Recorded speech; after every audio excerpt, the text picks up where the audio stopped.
Amados, esse texto aqui, ele é um texto muito pesado.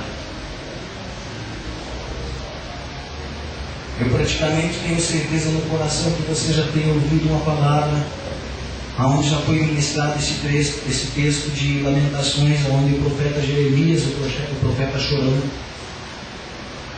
ele cita algumas passagens da vida dele, onde nos sofrimentos. E normalmente o versículo que é pregado nesse texto aqui é o versículo 21. E a gente prega com tanta garra e a gente diz assim: quero trazer a memória que me pode dar esperança. Mas nós não nos lembramos de entender aonde está inserido esse texto e por que Jeremias falou essas coisas. E a pergunta que eu faço nessa noite, é o tema da mensagem, é: o quanto conhecemos a Deus?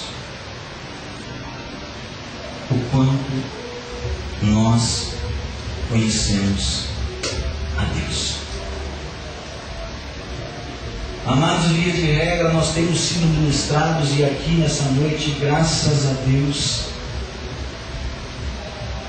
está a igreja do Senhor, está o corpo do Senhor.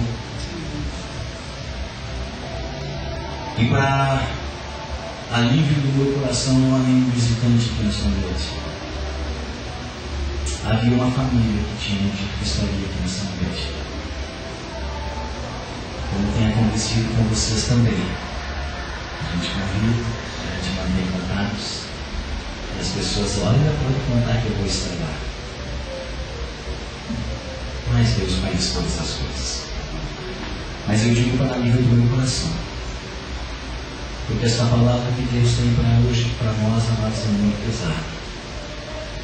Mas eu tenho certeza que você vai, com a revelação do Espírito Santo sobre a tua vida, você vai sair daqui nessa noite fortalecido, em nome de Jesus. A Bíblia diz através de Jesus que há somente um que é bom. E se a Bíblia diz que há somente um que é bom, no livro de Mateus, no capítulo 7, o próprio Jesus diz que nós, enquanto homens maus, damos boas coisas aos nossos filhos. Então Jesus está dizendo que nós somos maus, que nós temos uma natureza má. E nós pegamos esse texto e nós somos ensinados na nossa caminhada, e nós nos convertemos em 94 para 95, e aqui tem pessoas que converteram talvez um pouco antes, outros converteram depois. E deveras vezes a gente sempre ouviu falar que todas as coisas boas que acontecem nas nossas vidas são coisas de Deus, e as coisas más não são coisas de Deus, são nosso inimigo. E até essa semana nós falávamos no nosso culto caseiro sobre isso. E eu fui orar a respeito disso durante essa semana, e Deus começou a ministrar. Eu confesso para a igreja que essa semana, depois de quarta-feira, eu só li Lamentações capítulo 3. Eu bati nesse texto e Deus só me levou a ler Lamentações capítulo 3, porque Deus queria ministrar ao meu coração para trazer para a igreja dessa ceia. Porque a Santa Ceia do Senhor, amados, ela diz, como nós lemos aquele texto lá em 1 Coríntios capítulo 11, a partir do versículo 23, diz assim: que cada um que vai tomar a Santa Ceia, tome sabendo o que está fazendo, julgue cada um a si mesmo, para não tomar juízo sobre si. E tem uma parte no texto que diz, logo abaixo: por isso há entre vós tantos doentes e tantos que já dormem.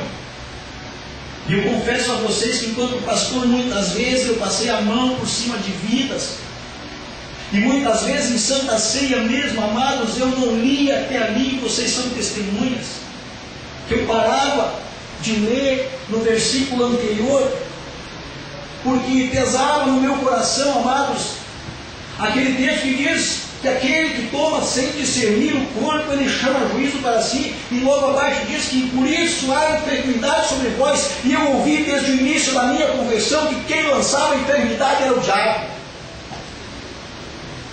Amados, o diabo não tem poder nenhum sobre a tua vida. Se você é um crente no Senhor Jesus Cristo, o diabo não tem poder nenhum sobre a tua vida. E Deus começou a me trazer, eu vou ler algumas anotações que eu fui fazendo aqui, eu só quero que você preste bem atenção.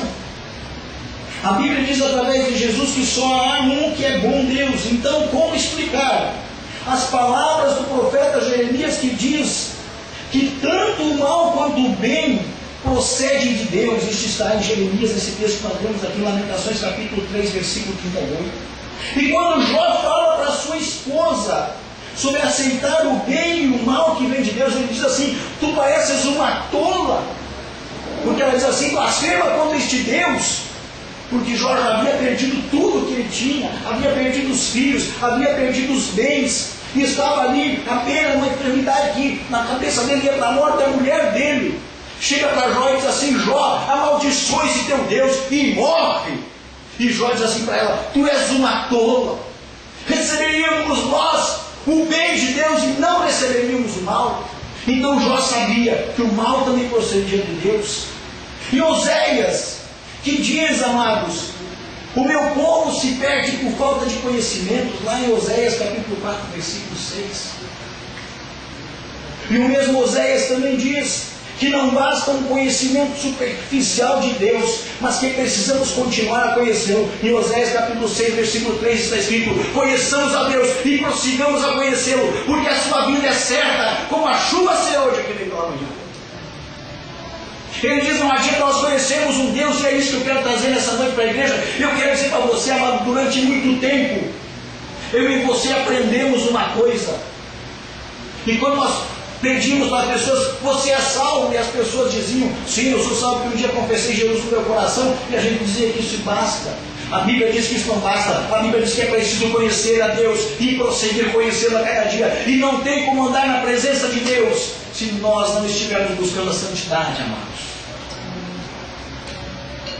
Davi diz que Deus é justo juiz. É pesada a palavra nessa noite, mas eu quero dizer para vocês que eu quero vê-las todas na eternidade. Se é pesada a palavra para essa noite, é para nós não sairmos mais daqui enganados. Não por pessoas que tentaram o nosso mal, mas pessoas que tiveram amor pela nossa vida. E com medo que nos desviássemos se dissessem que Deus é um Deus justo, um Deus que coloca a mão sobre o pecado, um Deus que coloca a eternidade.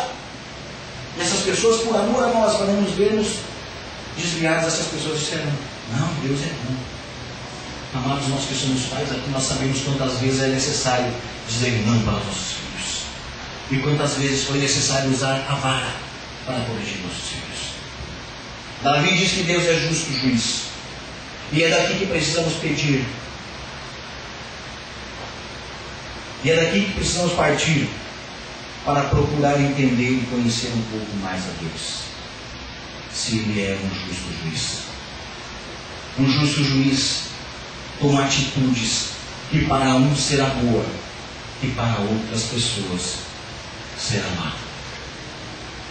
Um justo juiz que julga com equidade, ele vai dar a sentença dele, e para umas pessoas vai ser bom, e outras pessoas vão dizer: nossa, como esse juiz é bom.